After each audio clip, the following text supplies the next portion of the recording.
eu fui pregar numa igreja em Patos, na Paraíba, que já é no sertão da Paraíba.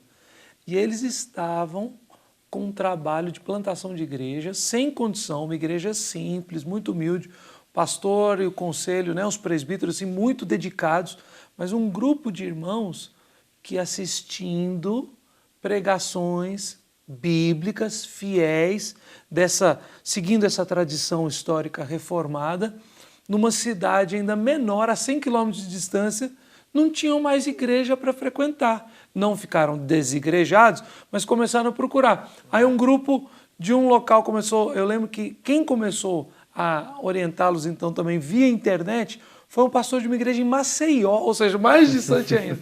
E aí então eles conversaram e uma igreja em Patos, no interior da Paraíba, começou a cuidar desse trabalho que é em Piancó, no sertãozão da Paraíba. Então, de fato, a gente riu, né? Ah, não, reforma protestante pelo YouTube, né?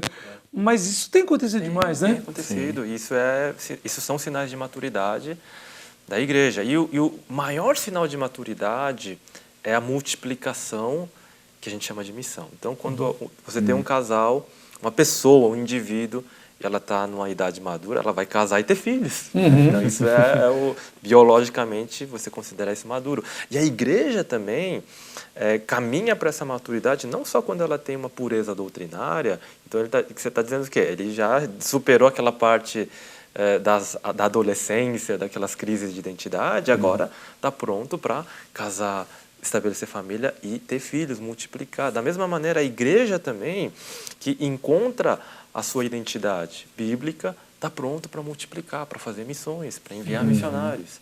Então, o passo para a maturidade é missões. Que maravilha. André, você deu uma respirada aí? Porque, lembra que aqui, pode falar. Vocês estão esperando, não. Eu vou esperar o Neto falar, porque senão eu vou atrapalhar. Fala, André. Não, muito bem colocado pelo pastor Schum, porque é muito comum a gente, em alguma escala, ouvir que as igrejas mais tradicionais, as igrejas históricas, né, elas têm pouca interação com o mundo missionário. Mas, até fazendo um link com essa questão do YouTube, a nova reforma protestante. Reforma protestante, né, brasileira via YouTube. Isso tem sido muito comum, mais comum do que a grande maioria das pessoas cristãs entendem, né? Tem acontecido êxodos e mais êxodos de pessoas saindo de igrejas pentecostais ou de igrejas que são rasas teologicamente, doutrinariamente, né, na exposição bíblica, e procurando igrejas por causa de pregadores, excelentes pregadores, teólogos, bons teólogos que hoje a internet tem revelado. O pastor André, ele trabalhou por um tempo do ministério dele no Instituto de Pesquisas, não foi? Instituto Cristão de Pesquisa, no ICP. Então, essa questão de números de dados de imigração, o André também viveu bastante disso, né? Sim. Foi um período bem complexo também da igreja, mas é nítido que nós estamos percebendo que as igrejas históricas, elas estão em constante emissão por causa do movimento da palavra, discipulado, né? O fazer discípulos, a seriedade que é dado ao tempo de pregação, de estudo, de discipulado com as pessoas, e isso tem atraído E essa maturidade, quando essa maturidade alcança, muitas igrejas conseguem ter os seus missionários sendo enviados, outras pegam outras igrejas para revitalizar, né? Isso tem sido muito comum também, irmãos que nós conhecemos, às vezes com igreja com 80 pessoas, 80 membros, e peguei uma igreja para revitalizar porque estava morrendo em outro lugar, no interior, no sertão. Então, né, o mundo missionário, ele está em constante movimento, mas o seu movimento está em torno da sua vocação inicial, que é fazer discípulos através da pregação. Isso é... Maravilha. Schum, pegando também os dois ganchos aqui, né? Porque a gente está falando de pregação, de missão.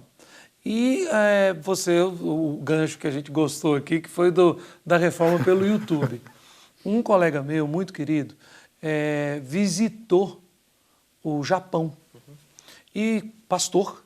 E visitando o Japão, em algumas cidades, ele falou que tinha um grupo muito grande de pessoas que já tinha ouvido muitas pregações pelo YouTube, que já estavam convencidos, e eu acredito até mesmo convertidos, porque ouviram a palavra exposta ali, e aí eles pedindo para o envio de missionários. Ora, mas se eles já ouviram pelo YouTube, qual é o papel da missão em enviar pessoas que já para lugares onde o YouTube já, entre aspas, já alcançou? Exato. Se o evangelho é apenas uma mensagem, Jesus não precisava vir se encarnar, ele podia lá do céu mandar a mensagem, filhos, se convertam, né? Mas ele veio, se encarnou. E esse é o papel fundamental de você viver ali, porque quando você ouve a mensagem, tudo bem, você encontra as verdades, mas você precisa de alguém ali com caráter para ensinar caráter. Você precisa de alguém com vida de oração para ensinar a vida de oração. Você precisa de um adorador. É assim que se adora, né? É assim que se parte o pão, né? Celebra-se a ceia. Então, a presença de alguém ali é fundamental. No mundo muçulmano, a gente ouve falar das pessoas que sonham com Jesus e etc., né? Com o homem de branco. Em nenhum caso ali, a pessoa, quando sonhou, ele vai dizer assim, eu me converti porque eu tive a visão com Jesus. Em todos os sonhos, o muçulmano ele está lá num momento da vida, né? E nesse momento, muitas vezes de crise, a pessoa sonha. E nesse sonho, essa pessoa vestida de branco fala, vai para tal lugar, encontra-se com tal pessoa, que ele é meu mensageiro, que ele é meu missionário, que ele é alguém que vai te ensinar, né? Então, isso é bíblico, lá no livro de Atos aconteceu da mesma maneira, quando o Cornélio, né, envia seus mensageiros. Então, a mensagem em si, claro que é fundamental e importante, mas é a presença ali de alguém, do missionário. Se o missionário não estiver ali, se o crente não estiver ali, como é que ele vai? Ele vai ter que, então, ouvir Jesus falar, vai para a América porque só tem crente lá, vai para o Brasil porque só tem crente lá. E não, né? A presença de alguém, da pessoa, da igreja, do corpo de Cristo, é fundamental. E o fato é que, ao nosso redor, a gente tem muitos crentes, muitas igrejas, e a gente pode pregar para pessoas, mas existem lugares, geograficamente no mundo, que 1.000 quilômetros, no raio de 1.000 quilômetros, não tem crentes, não tem uma igreja. Então, por isso que o envio, ser enviado, o missionário estar ali, é fundamental.